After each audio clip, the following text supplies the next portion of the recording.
శ్రీ మహాభారతం స్త్రీ పర్వం ధృతరాష్ట్ర దుఃఖం.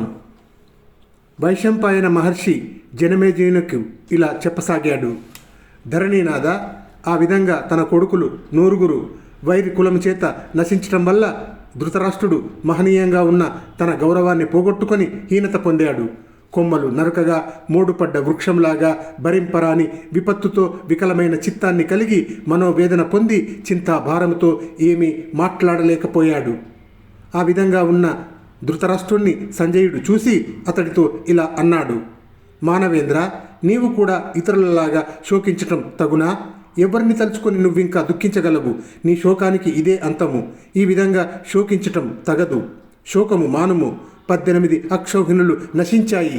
తాత, తండ్రి, సోదరులు, కొడుకులు, మనుమలు, సకులు, బంధువులు మరణించారు. వారందరి గురించి దుఃఖించుటకు లేనివారు ఉన్నారా? ఎందుకు నీవు దుఃఖపడటం? వారందరికీ అగ్ని కార్యములు నిర్వర్తించటానికి, తిరోధక దానాలు చేయటానికి సిద్ధపడాలి.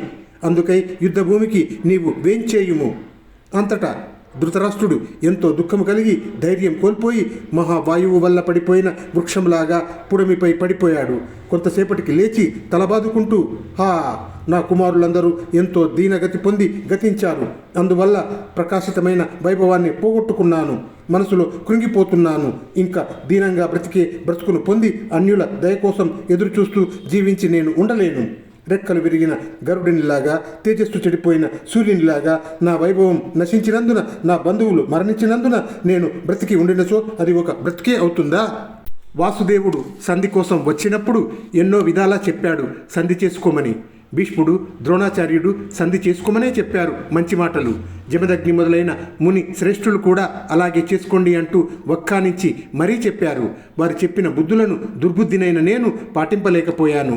లోభం చేత నా తమ్ముడు పాండురాజు భాగాన్ని పాండవులకు ఇవ్వని కారణంగా నా వాళ్ళందరూ నశించారు. నాకిప్పుడు ధైర్యం ఎట్లా కలుగుతుంది సంజయ? అగ్ని సంస్కారాలు, తిలోదక దానాలు, ఈ వైదిక కర్మకాండ వైపు నా మనసెట్లా పోతుంది? పూర్వజన్మ సుకృతం లేనందున దైవం నాకిట్లా చేసింది. నా సకల బంధువులు నాశనమైనారు. ఇక నాకు బ్రహ్మపద ప్రాప్తే తగి ఉన్నది. అందుకై నేను చావటం చేస్తాను. అది పాండవులు చూద్దురుగాక అని పలికాడు.